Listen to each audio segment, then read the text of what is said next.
This is the Not Real Estate Podcast. Welcome to the Not Real Estate Podcast. I am your host, David Miller, and with me today is another Miller, although we're not related, I don't believe. Bryan Miller. Nice to see you again, Dave. And I don't believe we are related, but if we go far enough down the tree, we may find it. Have you ever done one of the genealogy websites like Ancestry or I forgot the other one that I did? You ever try that? I haven't. I know what you're talking about. No, I haven't done it. Some people are really afraid to do them. I've done them all. So either it's really cool to learn that information, or I'm doomed and like the government knows everything about me. Did you see me on there? You know, it's funny. I saw this Bryan Miller guy. No, I didn't. I didn't see you. It's possible, but not yet. Not you have to do the test, right, for us to know if we're related. That's true. That's true. So the Not Real Estate podcast, Bryan, our premise is I want to have real estate guests like yourself, real estate agent extraordinaire, but I don't really want to talk about real estate too much. We want to get to know you. We want to find out all about what makes Bryan Miller tick. Let's do it. Real estate's boring, so let's do the So we should really stuff. have a couch for like the psychoanalysis Exactly. or whatever. So Bryan, where'd you grow up? Did you grow up in Maryland? I did not, so I'm a transplant, originally from Long Island, New York. Wow. I heard you still have an accent, though. I think I lost it, but everyone I meet says they notice it right away. What? So say the word chocolate. Chocolate. So that's the word that you always know if someone's like from New York, right? It's like the trick word. It's chocolate, mall, water. Right, exactly, right. Or saying water like we say here in Baltimore. Yeah. I tried to, when I went to law school, especially practice not saying water. And now I'm like water. I'm like so, articulate in my water pronunciation. Anyway, so you grew up in Long Island. What area of Long Island for anyone listening or watching that might be from Long Island? Yep. So I was in Suffolk County, Dix Hill specifically. Great area to grow up in, pretty close to the water. Plenty of mischievous things for us to do down there. Nice. I spent a lot of time. I went to College Park for undergraduate, and a lot of people from Long Island. So went to a lot of weddings and graduation parties up there. It's really nice. Yeah, Maryland seems to attract a lot of Long Islanders down here. I feel like you guys think it's cheap down here. Like you just come into like it's much cheaper to rate our lifestyle. It's like when the Yankees play. I know you're not a Yankees guy. I'm not. You're a Mets guy. Mets fan, Thank God, right? But when the Yankees come down, we here, do take over the stadium. You did right. Mets not so much. No, but not New Yorkers, so much. Yes. It's Red been Sox. a while since the Mets have had a good following.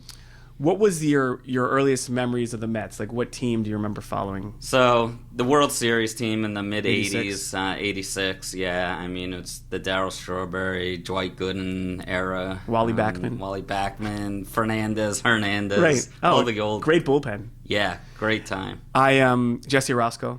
Yes, Jesse Orosco, and of course Davey Johnson managing. Right, former Oriole and then Oriole manager. We this isn't a sports show, by the way, but I thought I would just go down my sports. It's more fun to talk about that. That Mets team was on local TV for us, like TBS or something like. So we watched every game. I don't know why. Which nowadays you'd never be able to see anymore. No, we had like every Mets game. So anyway, you were in New York. What sucked you down to Maryland? So I came down originally for a job that I thought I was going to be down here for 6 weeks, 8 weeks, and now we are just about 19 years later, and I'm still here. That's crazy. And you got married, you moved down, you have kids, so you're now firmly a Marylander. Yep, I am officially a Marylander, driver's license and all. That's crazy. And then real estate. Did you grow up saying, hey, I want to be a real estate agent, or was it something you kind of fell into? No, I had no intention of getting into real estate at all. But my agent that I bought my first house with when I moved down here, we became very close friends, and one thing led into another, started sucking me in. It's like, hey, help with some open houses, do this, do that, and before you know it, I'm taking the test and getting licensed. Boom. Have you found it to be an easy transition from prior to real estate world, or is it something that you kind of have to ease into? It was easy for me just because of my personality, outgoing. If you're outgoing and easy to talk to, I think it's a pretty easy transition. Taking the business side out of it, it's easy. How you get your business is a whole nother story. But right. I mean, I see so many, I'm in the title world, of course, talk to a lot of real estate agents, a lot of new agents, and it seems like so many of the new agents don't think about how they're going to get the business, right? You can get your license, you can know all the answers to questions on a test, but how do you really build out a network of business? Yeah. Well, one of the biggest things with real estate is people see that, they think they see that these agents make all this money. Oh, let me just sell a house and I'll make all this money. And they think it's so easy. So they take the exam, they get licensed, and then all of a sudden they're like, what do I do now? How do I get those big paychecks? How do I get Right. any money with this new profession? And that's where the complications come in, because you got to figure out how you're getting those clients. How are you going to get those sales? I mean, and there's not really a weeding out process, because the point of entry, I'm not saying it's low, but it's accessible for people with any background, right? Just to be articulate enough or educated enough to answer the questions right on the test. But then to build out a business, because you are an independent contractor. Right. So to build absolutely. out a business is all on the person. It's the human being, their hustle, their work ethic, their social skills, as you're pointing out. Yeah, I mean, you have a broker that helps you, but there's no one there that's going to tell you what to do or how to do it. You're kind of on your own. Like you said, you're managing your own business, so you have to, jump 2 feet in and kind of figure it out on your own. What's the best place, and again, I'm not a real estate agent, what's the best place to start when people want to be an agent? How do you start building out your network?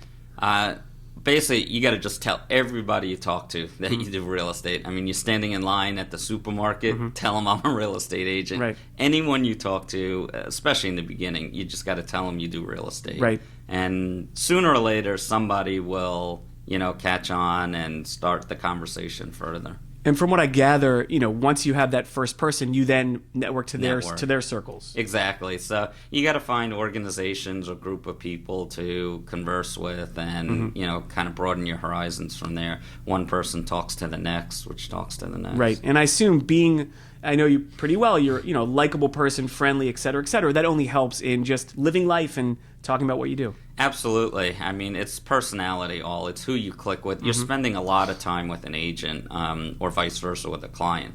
So you gotta be friends with them. I mean, you're spending every Saturday or Sunday or evenings with them, looking at those houses. And I guess for new agents and for agents just out there, the lifestyle is not a 9-to-5 lifestyle. Not at all. Not at all. 9 to 5 is probably your slow time.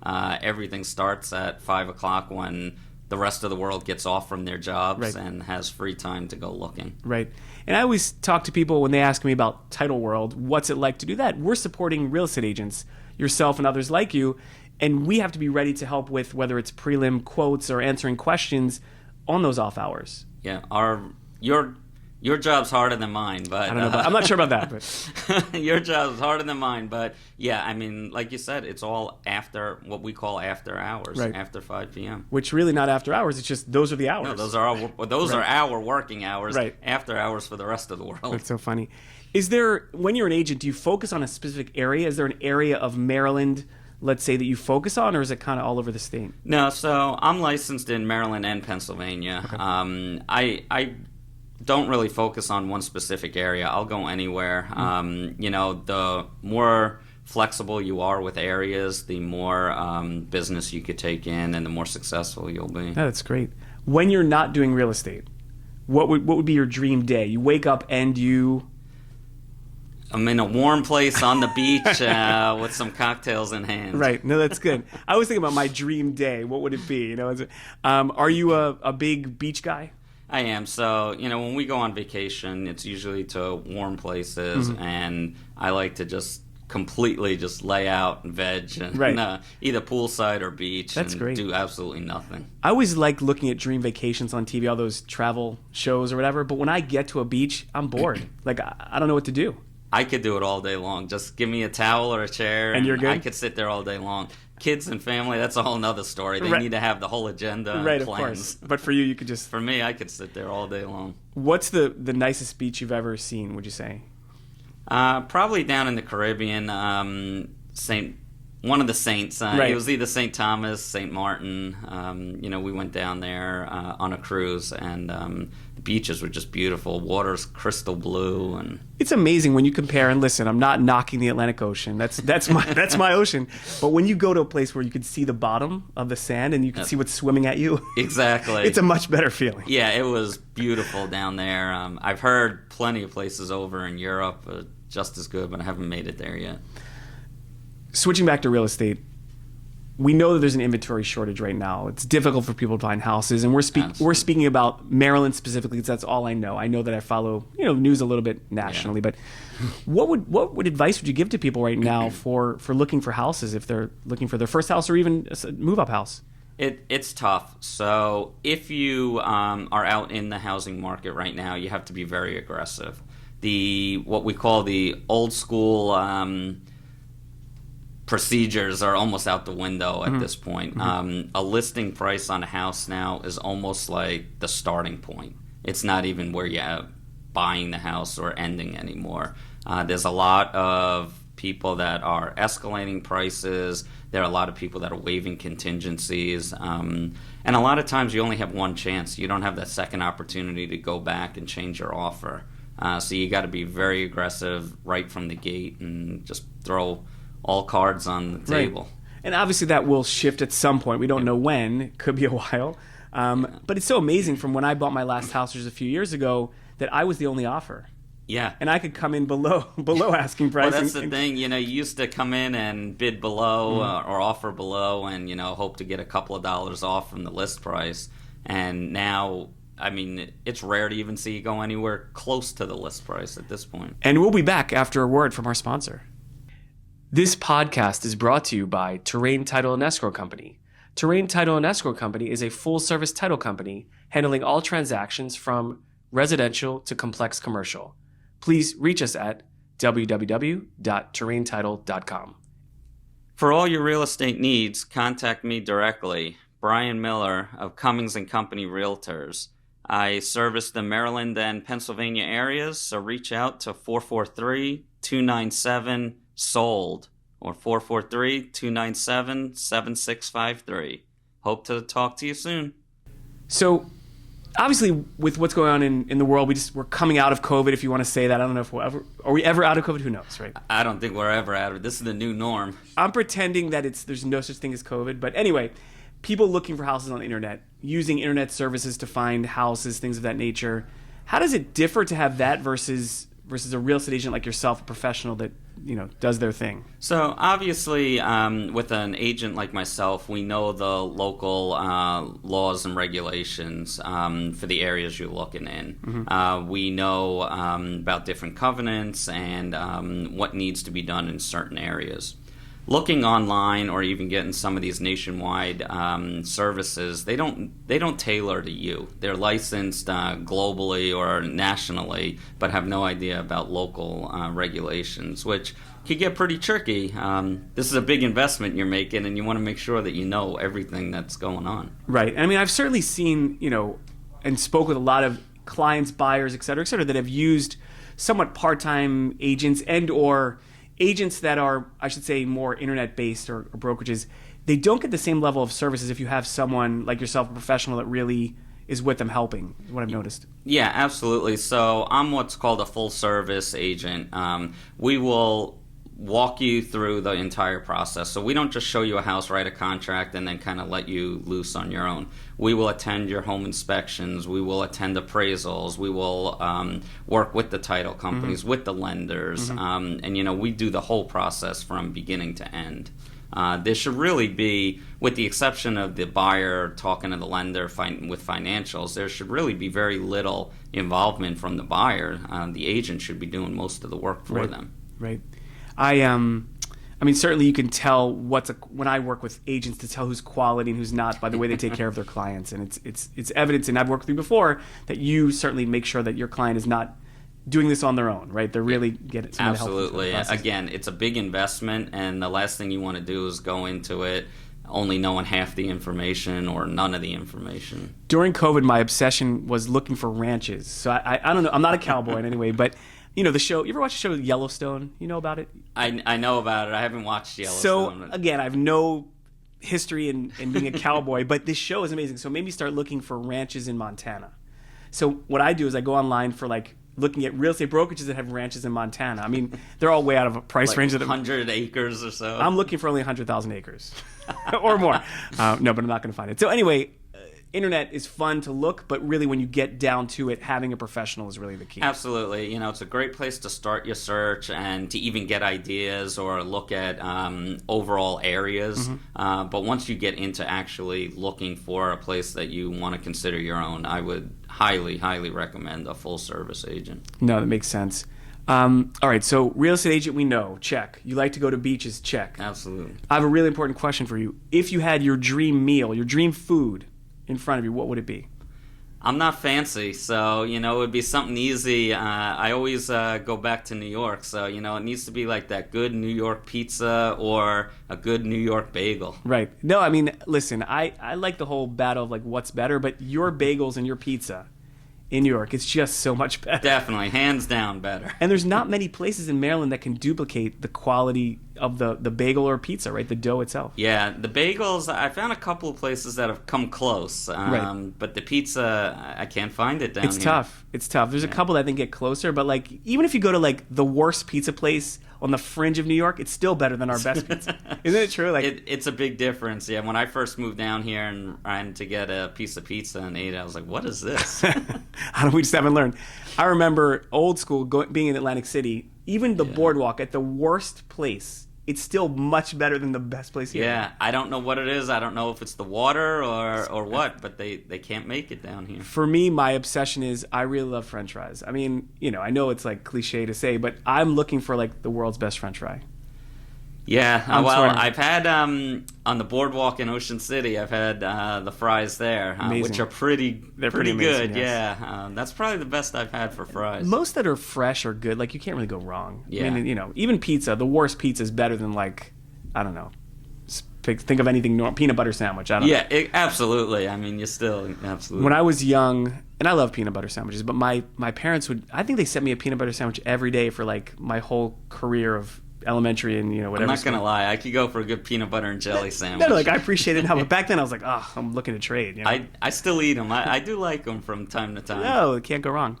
Can't go wrong. I like food, so I can't really say anything about that. What about music? Are you a big music fan?